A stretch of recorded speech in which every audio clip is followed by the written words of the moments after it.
नमस्कार, मैं हूं मनोज वर्मा और आप देख रहे हैं अटेंशन। और अटेंशन में बात होगी चोर चोर का शोर, कांग्रेस चली किशोर। जी हाँ, प्रदेश कथित वोट चोरी का मामला गर्माता जा रहा है। कांग्रेस ने अब इसे मामले को लेकर सड़क पर उतरकर प्रदर्शन शुरू कर दिया है।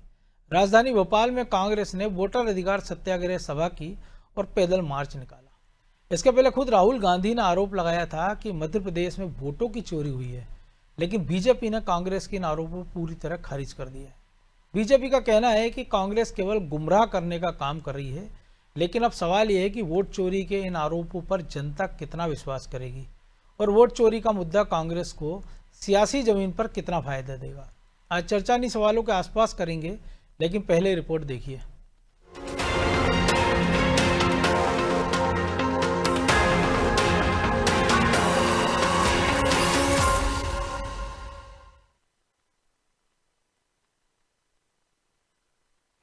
कथित वोट चोरी पर लड़ाई, कांग्रेस अब सड़कों पर आई।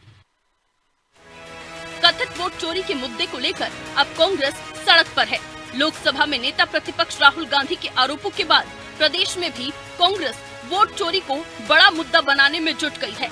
लिहाजा राजधानी भोपाल में कांग्रेस ने वोटर अधिकार सत्याग्रह सभा की और वोट चोर गद्दी छोड़ पैदल मार्च निकाला।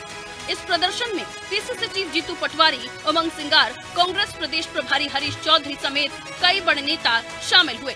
इस दौरान कांग्रेस ने आरोप लगाए कि बीजेपी ने चुनाव चोरी कर सत्ता पाई, लेकिन अब वो ऐसा नहीं होने देंगे। और क्या कुछ कहा कांग्रेस नेताओं ने, वो भी सुनिए। 33 सीटें देशवासियों, भोपाल वासियों, प्रदेश वासियों, 30,000 से नीचे लोकसभा में नरेंद्र मोदी जीते हैं। उस 35 सीटों में से ज्यादातर सीटें वोट की चोरी से बनी है। कि हरियाणा की गवर्नमेंट, मध्य प्रदेश की गवर्नमेंट, महाराष्ट्र की गवर्नमेंट, ये राज्य सरकार के चुनाव बिल में वोट चोरी करके बनाया। कुछ दिन पहले उमंग सिंगार ने कथित आंकड़े जारी कर प्रदेश में वोट चोरी के आरोप लगाए थे, तो बुधवार को राहुल गांधी ने बिहार की धरती से कहा था कि मध्य प्रदेश में वोटों की चोरी हुई। हालांकि अब कांग्रेस के इन आरोपों और उसके प्रदर्शन पर बीजेपी निशाना साध रही है। बीजेपी का कहना है कि कांग्रेस की आदत है संवैधानिक संस्थाओं का अपमान करने की।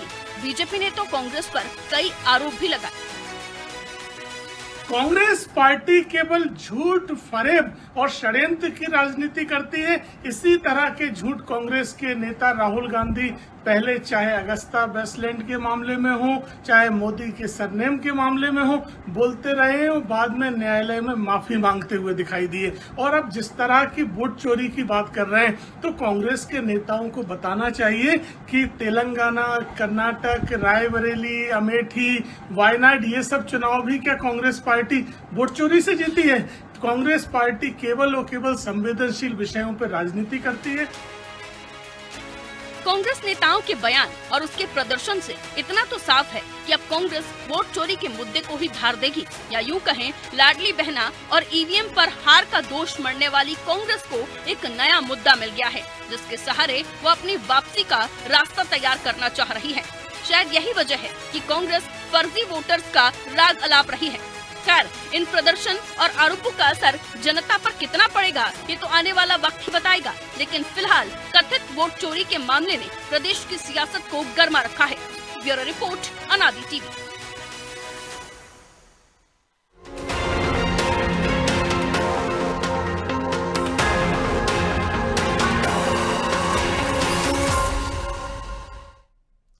तो इसी पर चर्चा करने के लिए हमारे साथ जुड़ गए हैं वरिष्ठ पत्रकार अशोक शुक्ला और हमारे सहयोगी प्रभु पटेरिया। स्वागत है शुक्ला जी आपका नादी टीवी में। और बार बार वोट चोर जो बिहार से शुरू होकर अब मध्य प्रदेश तक आ गया है, अब आरोप मध्य प्रदेश सरकार को लेकर भी लगने लगे कि वोट चोरी हुई है। हालांकि पिछले दिनों उमंग सिंगार ने एक जो डाटा दिया था, उसमें कहा था कि 27 सीटों पर वोटों की हेरफेर हुई है। वो कांग्रेस की 66 सीटें थी। अगर उसको जोड़ भी दी जाए, मान लीजिए हुई है, तब भी कांग्रेस का आंकड़ा 93 पर जाकर टिक जाता है, जो कि बहुमत से बहुत दूर रह जाता है। तो लोकतंत्र में जो संवैधानिक संस्थाएं हैं, उसको इस प्रकार से निशाना बनाना कितना उचित कहा जा सकता है? देखिए, बड़ी विचित्र स्थिति हो गई है देश में। न्यायपालिका के फैसले पे भी टीका टिप्पणी होती है, न्यायपालिका कैसे काम कर रही है उस पर भी सवाल खड़े होते हैं। चुनाव आयोग भी जो है वो इस समय आप देखिए तमाम तरह के आरोपों से घिरा हुआ है। तो कोई भी संस्था जो है देश के भीतर ऐसी नहीं है कि हम ये कहें कि निरापद है, ये जिसपे किसी तरह के आरोप नहीं है। उसके बहुत सारे। आपकी आवाज नहीं मिल पा रही शुक्ला जी। चलिए प्रभु जी आपके पास आता हूँ। शुक्ला जी के साथ कुछ तकनीकी दिक्कत है कि वोट चोरी की बार बार बात हो रही है। अगर 2014 की हम बात छोड़ दें तो सवाल ये उठता है ना कि 1990 में आखिरी बार कांग्रेस चुनाव से बाहर हुई, 85 में चुनाव जीता। उत्तर प्रदेश की बात कर लें, पश्चिम बंगाल की बात कर लें, तमिलनाडु की बात कर लें, 50-50 साल से बाहर है। तो वोट चोरी किसने की? और जो पार्टियां वोट चोरी का आरोप लगा रही हैं उनके साथ, चाहे वो जेडीयू की, आरजेडी की बात करें, माफ कीजिए, समाजवादी पार्टी हो, या पिछले दिनों हमने देखा कि डीएमके के स्टालिन भी बिहार में हमको दिखाई दिए राहुल गांधी के साथ। तो उसी सवाल ये है ना कि 50 साल पहले फिर वोट चोरी किसने किया? कांग्रेस का, जो कांग्रेस 50 साल से सत्ता में बाहर है। लालू यादव ने भी तो कांग्रेस की सत्ता से बाहर किया है जब वो जनता दल यूनाइटेड के साथ थे, बाद में उन्होंने आरजेडी बनाया। समाजवादी पार्टी की बात कर लें हम, जब भी वो वीपी सिंह के साथ थे अलग पार्टी बनाई, तो कांग्रेस सत्ता से बाहर है। तो क्या ये सब भी वोट चोर है? या अगर ये सब इकट्ठे हैं तो फिर वोट चोरी हुई कैसे? या तो इनको तरीका पता होना चाहिए। या मध्य प्रदेश की बात करें तो दिग्विजय सिंह से सवाल पूछा जाना चाहिए कि 93 से 2003 तक, फिर 2003 में ऐसा क्या हुआ कि बीजेपी ने उनकी नाक के नीचे से कैसे वोट चोरी कर ली? 173 सीटें बीजेपी को मिली और कांग्रेस ने इतिहास का सबसे बुरा प्रदर्शन किया। ये मनोज जी, ये कहें कि राजनीतिक तौर पर ये देश के, जैसा भी शुक्ला जी कह रहे थे, संवैधानिक संस्थाओं पर सवाल खड़े करना, अस्मिता, देश की अस्मिता पर सवाल खड़ा करने वाला ये खेल है। आप केवल चुनावी लाभ के लिए, क्योंकि आपके पास कोई और मुद्दे नहीं है। ये मुद्दा चुनाव जीतने का मुद्दा नहीं है। चुनाव जीतने के लिए मुद्दे आमतौर पर, यदि हम आप जो अभी बात कर रहे थे, 2003 में दिग्विजय सिंह को सरकार से हटाया तो वो मुद्दा क्या था? बेपासा, बिजली, सड़क, पानी। इन मुद्दों को लेकर भारतीय जनता पार्टी ने लगातार आंदोलन किए। 1.5 साल तक उमा भारती को एक नॉन एसी बस में पूरे प्रदेश में घुमाया गया। जगह जगह जो है सभाएं की गई, खराब सड़कें दिखाई गई, बिजली की जिस तरीके से कटौती हो रही थी, वो मिस्टर मंटा ढार का जो टेप लगाया, उस दौर के लोगों को आज भी अच्छे से याद होगा कि भोपाल के लोग घरों में नहीं सोते थे। वो तालाब के किनारे जो वीआईपी रोड बनाया उस पे लोग जो है चादर डालकर उस सड़कों पर सोया करते थे, क्योंकि लाइट का कोई ठिकाना ही नहीं था। 1 घंटे के लिए आती थी, फिर 2 घंटे के लिए चली जाती थी। शाम को इतनी बजे जाएगी, रात को घोषित कटौती होती थी, बजे जाएगी। तो उस तरीके के दौर में जब उन्होंने सरकार बनाई थी तब तो कांग्रेस सरकार थी। यदि वोट चोरी हो तो दिग्विजय सिंह तो वो आदमी है जो कहते थे कि चुनाव मैनेजमेंट से जीते जाते हैं, प्रचार से नहीं जीते जाते। लालू यादव को धाड़ देते थे वो। उसके बावजूद यदि वो हार गए तो फिर ये उनको सोचना चाहिए कि वोट चोरी कहाँ हुई, कैसे वोट चोरी होती है। और बिल्कुल आपने सही कहा कि देश में जब आज़ाद हुआ तब से तो कांग्रेस ही सरकारें थी, फिर उनको वोट बैंक छिटकता चला गया। तो ये चोरी किसने की? ये ताला किसने नहीं लगाया? कांग्रेस ने नहीं लगाया अपने घर में ताला, तब तो वो चोरी हो गई होगी उनके घर से, या लोग खुद ही खिसक गए वोटर उनसे। तो ये सारी चीज़ें उनको समझ में नहीं की बात है, जो चीज़ें वो समझ नहीं पा रहे हैं। राहुल गांधी बहुत शॉर्ट टर्म, मतलब कहें बहुत तेजी से जो है छोटा रास्ता लेकर राजनीतिक सफलता पाने की कोशिश करते हैं। वो बड़े मुद्दों रास्तों पर नहीं जाते। आप ये बताइए कि देश में 11 साल से एक सरकार है भारतीय जनता पार्टी की, वो सरकार बनने के पहले यूपीए की सरकार पर उन्हें देश में हर तरीके क्षेत्र में घोटाले के आरोप लग गए। वही सीएजी की रिपोर्ट आज भी आ रही है, वही मुद्दे आज भी आ रहे हैं कि राहुल गांधी सरकार को घेरने के बजाय घेरने किसको जाते हैं? 2 व्यापारियों को। सरकार को नहीं घेरते, वो 2 व्यापारियों को घेरने चले जाते हैं, जिससे जनता का कोई सीधा सरोकार ही नहीं है। वो उन मुद्दों को नहीं उठाते, भ्रष्टाचार के मुद्दों को, देश के अंदर के, सरकार के अंदर के गलतियां नहीं निकाल पाते। वो ऐसा जो है एक ऐसा शॉर्टकट रास्ता खोजते हैं जिसके जरिए वो जनता तक पहुंच जाए, तो उनको ऐसा लगता है कि इसमें सफलता जल्दी मिल जाएगी। अब ये जो मुद्दा है वोट चोरी का, इसमें आप कैसे साबित कर सकते हैं वोट चोरी? हमने तो वोट की डकैती देखी है ना, जब वोटर बैलेट बॉक्स से चुनाव होता था, पोलिंग बूथ लूट लिए जाते थे, बंदूक की नोक पर लोग वोट डालते थे, लोग चिल्लाते थे, वो सारी तालाब में डाल देते थे, स्याही डाल देते थे, वो सारा दौर देखा है। अब आप ये बताइए कि आज जब वीवीपैट का जमाना है, पूरे देश में इतने समय से चुनाव हो रहे हैं वीवीपैट के साथ, उसमें से एक आदमी केवल शायद तमिलनाडु या कर्नाटक का था, वो जो बाद में क्लैरिफिकेशन भी आ गया उसमें कि वो गलत काउंट हो गया था। आज तक किसी भी देश में एक भी वोटर ने ये नहीं कहा कि मैंने ये वोट का बटन दबाया और पर्ची मेरी दूसरी। वोटर छोड़िए, कांग्रेस के नेता भी तो वोट डालते हैं ना, वो खुद बोल देते तो कि भाई हमने वोट इसको दिया, इस तरीके की बातें करना, ये बिल्कुल ये कहें कि बिल्कुल राजनीति का एक पतन की स्थिति में लेकर चले आए हैं वो, इस तरीके से बातें करके। आप बिहार में वोट चोरी का राग अलाप रहे थे, महाराष्ट्र की एक विधानसभा को सामने रखकर, अब आप कहने लगे मध्य प्रदेश में भी वोट चोरी। कर्नाटक में मंत्री को अपना बर्खास्त कर दिया जिसने सवाल आपसे तो आप कहीं पे भी, और बिल्कुल आपने सही कहा कि आप जो है 27 सीटें पे यदि वोट चोरी हुई है तो भी आप 93 पे पहुंच रहे हैं, तो 163 सीटें कैसे आ गई भारतीय जनता पार्टी की? आखिर जनता ने वोट दिया होगा ना, तब तो यहाँ पे मध्य प्रदेश में 163 सीटें आई। उनके अध्यक्ष की सीट भी नहीं है ना, मान रहे हैं कि अध्यक्ष का इतना जनाधार नहीं था, वो खुद ही हार गए जी।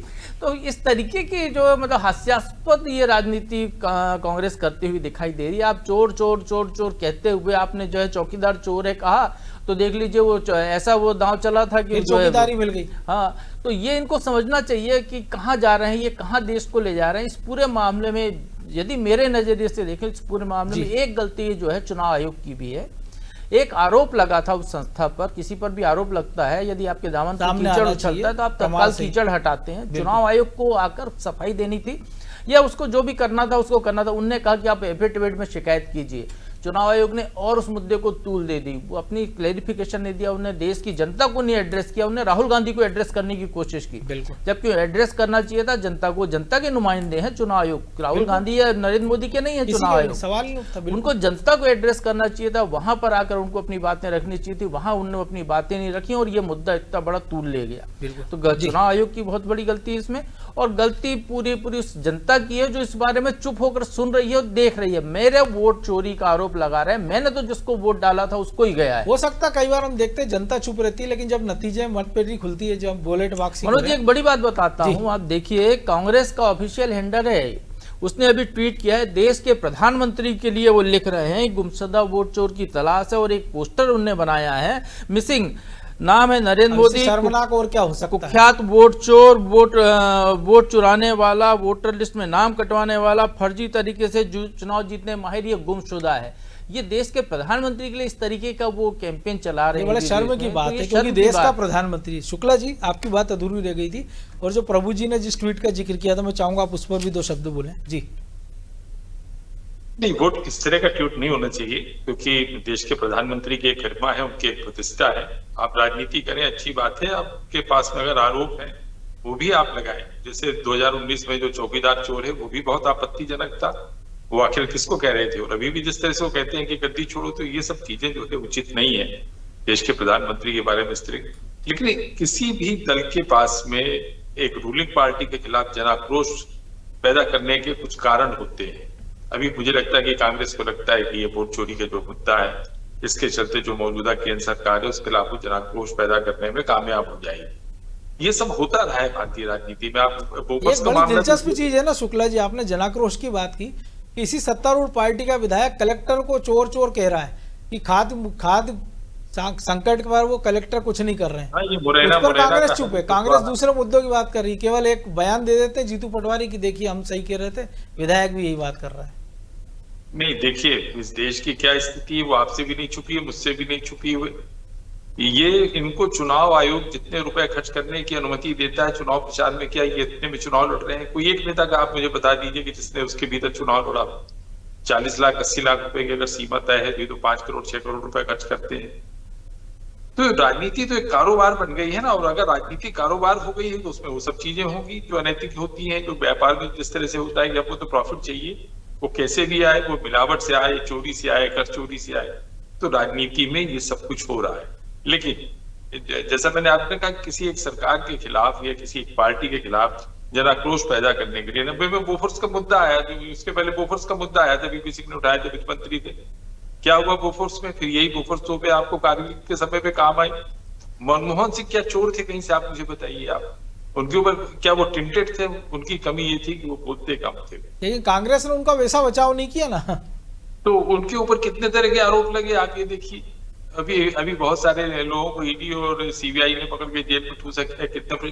तो बड़ी विचित्र स्थिति हो गई है। एक तरफ सरकार है, वो अपने को खुद को ईमानदार साबित करने के लिए विपक्ष के नेताओं को जेल भेजती, लेकिन जो सरकार में शामिल हो जाते हैं वो कैसे बचे रहते हैं? अजीत पवार कैसे बचे हुए हैं? और भी बहुत सारे नाम आपको मिल जाएंगे। हाँ, ये इस बात से मैं आपके सहमत हूँ कि देश में और भी बहुत जरूरी मुद्दे हैं, और वोट चोरी के मुद्दे से कांग्रेस को कोई बड़ा फायदा होता नहीं दिख रहा है। कई इलेक्शन हुए हैं, कुछ इलेक्शन में आप जीते भी हैं। इससे हो रहा है ना केवल कि संवैधानिक संस्थाओं से जो वोटर है उसका विश्वास डिग रहा है। उसको लगता है कि मैं लाइन में लगता हूँ, 4 घंटे वोट डाल के आया हूँ और मुझे मेरा तो वोट चोरी हो गया, उसके एक परसेप्शन उसके दिमाग में बनाया जा रहा है ना। देश की पूरी व्यवस्था पे सवाल खड़े कर रहे हैं शुक्ला जी। वो जो संवैधानिक संस्थाएं हैं उनकी भी क्रेडिबिलिटी अब जो है उनकी भी विश्वसनीयता जो है संदिग्ध हो गई है। ऐसा नहीं है कि ये संवैधानिक संस्थाएं जो है बहुत निरापद तरीके से काम कर रही हैं। इनकी जो नियुक्तियां होती हैं उसको आप ऐसा क्यों सिस्टम नहीं बनाते गए जिससे कि किसी को ये कहने का मौका न मिले कि आपने जिस व्यक्ति को नियुक्त किया है वो अमित शाह का करीबी है। लेकिन सवाल यही है ना, हम जो कॉलेजियम देखते हैं ना सुप्रीम कोर्ट का, उस सिस्टम को बदलने का प्रयास होता है लेकिन वो मामला फिक्स हो जाता है और उसी कॉलेजियम को लेकर सुप्रीम कोर्ट के जज सवाल उठाते हैं लेकिन वो ऑब्जेक्शन लगाते हैं तो उसके बाद भी उनका चयन हो जाता है। तो ये सिस्टम तो ऊपर से नीचे तक बदलने की जरूरत है ना। कॉलेजियम की स्थिति न्यायपालिका में अगर है तो बाकी संस्थाओं में आप ये देख लीजिए, सब जगह यही हो रहा है। बिल्कुल, मतलब आपको अगर चीफ सेक्रेटरी नियुक्त करना है तो केंद्र सरकार की पसंद का होगा वो। मध्य प्रदेश में क्या हो रहा है? लेकिन कोई तो उसकी नियुक्ति करेगा ना, क्योंकि जो टीएन शेषन का हम उदाहरण देते हैं कि जो देश के सबसे निष्पक्ष या कहें कि जिन्होंने चुनाव सिस्टम को सुधार दिया, टीएन शेषन, वो भी तो एक समय कैबिनेट सचिव रहे ना राहुल गांधी, माफ कीजिए राजीव गांधी के। लेकिन इसका मतलब ये नहीं है ना कि आप उनकी उसकी निष्ठा को आप कटघरे में खड़ा कर दें। लेकिन प्रभु जी जो आपने सवाल किया, जो शुक्ला जी सवाल उठा रहे हैं, लेकिन कुछ दिलचस्प आंकड़े भी है। जैसे बिहार की हम बात करें, जिस बिहार में वोट चोरी को लेकर बड़ा हंगामा राहुल गांधी मचाए हुए, वहां पे 85 में कांग्रेस ने बहुमत से सरकार बनाई लेकिन 90 में जनता दल की सरकार बनी। उसके बाद 91 में हमने देखा 12 दिसंबर 1990 को टीएन शेषन इस देश के चुनाव आयुक्त बने थे और 96 तक रहे, जिसके बारे में ये कहा जाता था कि वो सुबह के नाश्ते में खुद कहते थे कि मैं एक राजनेता को खाता हूँ। लालू यादव ने क्या कुछ कहा उनके बारे में किसी से छुपा नहीं। लेकिन ये बात हो रही है कि बिहार में इलेक्शन मार्च में हो गया था 1990 में, लेकिन 95 का इलेक्शन उन्हीं टीएन शेषन के दौरान हुआ था, उन्हीं के कार्यकाल में, और जब बैलेट की गूंज सुनाई दी थी बुलेट की जगह, लेकिन बावजूद उसके लालू यादव को बहुमत मिला था। यही हाल हमने उत्तर प्रदेश में देखा था कि 85 में कांग्रेस को बहुमत था, सफाया हुआ, 90 में मुलायम सिंह का उभार हुआ, 91 में कल्याण सिंह की सरकार बनी टीएन शेषन के दौर में ही। तो अब जब उतने निष्पक्ष लोग जब चुनाव आयुक्त थे तो आप क्या उन सबको भी कटघरे में खड़ा करने का प्रयास कर रहे हैं ना? आप जनता के विवेक पर सवाल उठा रहे हैं ना कि जो उसने चयन किया था वो गलत लोगों का चयन किया। मनोज, इतना दूर जाने की जरूरत क्या है? जो तेजस्वी यादव वोट चोरी का आरोप लगा रहे हैं साथ में राहुल गांधी के, वो तो अभी इसी पिछले चुनाव में ही सरकार के साथ जीते थे ना। बिल्कुल, नीतीश कुमार के साथ वो सरकार में थे, क्योंकि वो नीतीश कुमार ने उनको बाहर कर दिया, जो भी उनके आपसी डिस्प्यूट रहे हो इसलिए वो बाहर हो गए। तो अब वोट चोरी का आरोप, तो वो जो जीत कर आए थे तो क्या वो वोट चोरी कर आए? 15 में तो 7 लड़कर जीते हैं वो। बिल्कुल। राहुल गांधी जो जीत कर आए रायबरेली से, तो क्या वोट चोरी कर वायनाड से जीते? क्या वोट चोरी करके जीत? क्या उनकी बहन वायनाड से जीतने क्या वोट चोरी करके आए? तो ये इस तरीके के आरोप लगाना, और सबसे बड़ी बात यह है कि ये लोकतांत्रिक व्यवस्था है, बोलने की आजादी है व्यक्ति की, हर व्यक्ति अपनी बात रख सकता है, आरोप कोई भी लगा सकता है। लेकिन किसी ने भी यदि किसी संवैधानिक संस्था पे या जिस पे पूरा देश जिस पर भरोसा करता है उस पर यदि किसी ने भी जरा सा भी एक आरोप भी लगाया तो संस्था की जिम्मेदारी है कि वो आकर सामने आकर चीजों को रखे।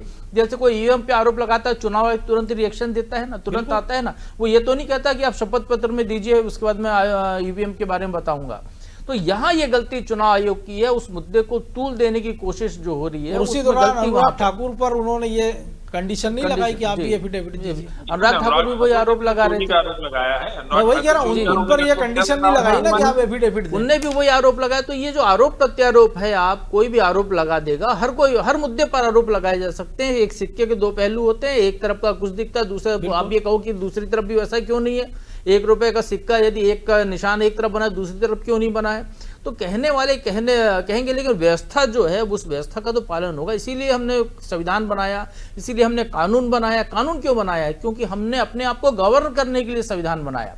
संविधान कोई भगवान ने बनाकर नहीं दिया, संविधान किसी और ने नहीं बनाया। संविधान देश की जनता से चुने हुए लोगों ने हम लोगों को गवर्न करने के बनाया कि हम कैसे अपनी लंबे विमर्श के बाद, ऐसा भी नहीं कि एक दिन अचानक बैठे और शाम तक तैयार कर दिया। उसी के तहत कानून बने, उसी के तहत ये संस्थाएं बनी। अब हम उन्हीं संस्थाओं पर सवाल उठा दें। क्यों? आप कल सत्ता में आ जाएंगे, राहुल, मान लीजिए कांग्रेस की सरकार आ जाए या यूपीए की सरकार आ जाए, राहुल गांधी प्रधानमंत्री बन जाए, तब आप क्या कहेंगे कि आप भी वोट चोरी कर प्रधानमंत्री बने, आपके लोग क्या वोट चोरी कर जीते हैं? तो इस तरीके के सवाल बेजा सवाल है, इनका कोई औचित्य नहीं है, आप कोई प्रमाणित नहीं कर सकते हो। आप, मैं जैसे कह रहा हूं ना मनोज जी, आप बताइए कि आपका वोट चोरी हुआ है? मेरा तो नहीं हुआ, मैंने तो जिसको डाला था दिखा, मेरे को उसी को वोट मिला, वही मेरे क्षेत्र से जीता है। और एक से अधिक बार हुआ, ऐसा नहीं कि एक ही तो बार ये तो हम हर कह रहे हैं। व्यक्ति का जो है, कोई जनता सामने नहीं आ रही। जब हम आंदोलन की बात करते हैं, जयप्रकाश नारायण का आंदोलन हुआ था, जब भी जो भी हुआ है देश में, तो उसलिए हुआ कि सरकार के कुछ निर्णयों के प्रति वहां पर जनता में आक्रोश था, जन आंदोलन बने। यहाँ जनता में आक्रोश नहीं है, यहाँ केवल भीड़ आपकी जुटाई जा रही है, केवल एक हल्ला लगा रहे हैं। आपने लगा कि बिहार में, और आप ये देखिए कि बिहार का चुनाव, इसलिए बिहार से वोट चोरी शुरू हुई है। मध्य प्रदेश में चुनाव आएंगे तो मध्य प्रदेश की वोट चोरी की बात करेंगे, जहां भी चुनाव होगा वहां पर वोट चोरी है, ऐसे मुद्दों की लेकर बात करेंगे। तो ये शॉर्ट, जो मैं कह रहा हूँ, शॉर्टकट और शॉर्ट टर्म राजनीति है ये आपकी। आपको इसको पूरे सामने अगर खुलकर अगर प्रमाण के साथ चीजों को रखना चाहिए। वोटर लिस्ट में शुद्धता हो ही नहीं सकती है।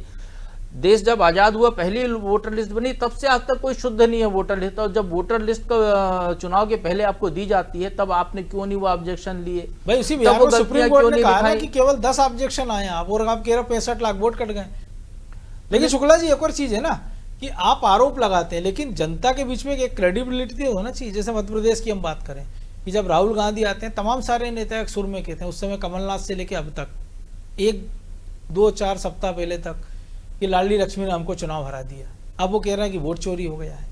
तो आप कम से कम अपने नेता को भी आप गुमराह कर रहे हैं ना, और उस नेता को जिसको पता है कि आप हारे क्यों हैं। जब भी तो वो कहता है कि इस मध्य प्रदेश में कुछ लंगड़े घोड़े हैं, कुछ बारात के घोड़े हैं, कुछ रेस के घोड़े हैं, वरना तो वो कहते थे ना हमारे तो सारे रेस के घोड़े हैं और वोट चोरी से हार गए।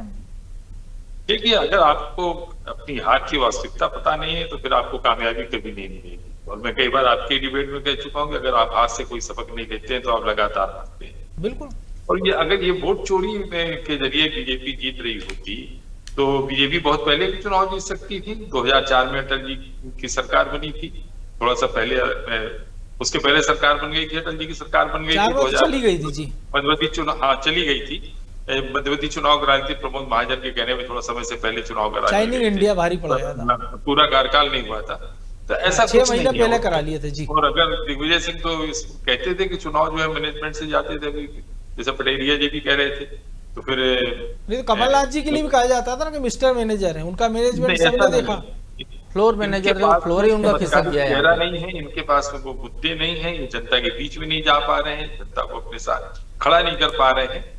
और लाडली लक्ष्मी योजना तो वास्तव में बहुत बड़ा गेम चेंजर साबित हुआ है देश में। हमने तो झारखंड में भी इसका नतीजा देखा, कर्नाटक में देखा है, महाराष्ट्र में देखा है, हरियाणा में देखा है, सभी जगह देखने को मिला। बिहार में भी आपको देखने को मिलेगा, बिहार में भी नीतीश बाबू ने वही काम किया है, वहां की महिलाओं को वोटर को साधने की कोशिश उन्होंने की है। तो कांग्रेस के पास में ना तो रणनीति रह गई है, ना मुद्दे रह गए हैं, और सबसे बड़ा अभाव उनके पास में ये है कि कोई ऐसा चेहरा नहीं है जो जनता को आकर्षित करता हो। और जब तक जनता आपकी तरफ आकर्षित नहीं होगी, आपको कोई मुद्दा ऐसा नहीं है जो जनता। 2014 में जो उसके पहले जो अन्ना का आंदोलन हुआ था, उसके चलते उस समय की जो यूपीए सरकार थी वो सवालों के घेरे में थी, करप्शन के बड़े चार्जेस थे, वो सही थे झूठे थे वो अलग बात, लेकिन पूरे देश में माहौल बना था कि सरकार भ्रष्ट है। और जिस तरह से लोकपाल को लेकर उस समय की सरकार अड़ गई थी, अगर उसको तुरंत उन्होंने मान लिया हो तो आज भी तो लोकपाल है, लोकपाल में कितने मामले जा रहे हैं। तो आपको जनता जन अपेक्षाओं के मुताबिक हम तो देख रहे हैं ना, केजरीवाल सबसे बड़ा उदाहरण है कि अगर आप या तो जनता आपको सीट्स पे ले आती है, अर्श से फर्श और फर्श से अर्श में मिनटों लगाती जनता, बस। और ये सबसे बड़ा उदाहरण और इस तमाम सारे नेताओं के लिए। बहरहाल वक्त इतना ही था, बहुत धन्यवाद शुक्ला जी आपका। तो संवैधानिक संस्थाओं पर सवाल कब तक, और एक नैरेटिव अगर आप सेट कर रहे हैं तो उसके लिए आपको प्रमाण देना होगा, क्योंकि एक चुनाव में आप कहते हैं संविधान खतरे में, वो चुनाव निपटता है, फिर आप एक नया मुद्दा लेकर आ जाते हैं, फिर हो सकता है एक चुनाव का फिर किसी तीसरे मुद्दे की ओर चले जाएं। सवाल ये नहीं कि आपका मुद्दा क्या है, सवाल ये कि आपकी नीयत क्या है और आपके निशाने पर कौन है। अटेंशन में आज इतना ही, मुझे दीजिए इजाज़त और आप देखते रहिए अनादि टीवी। नमस्कार।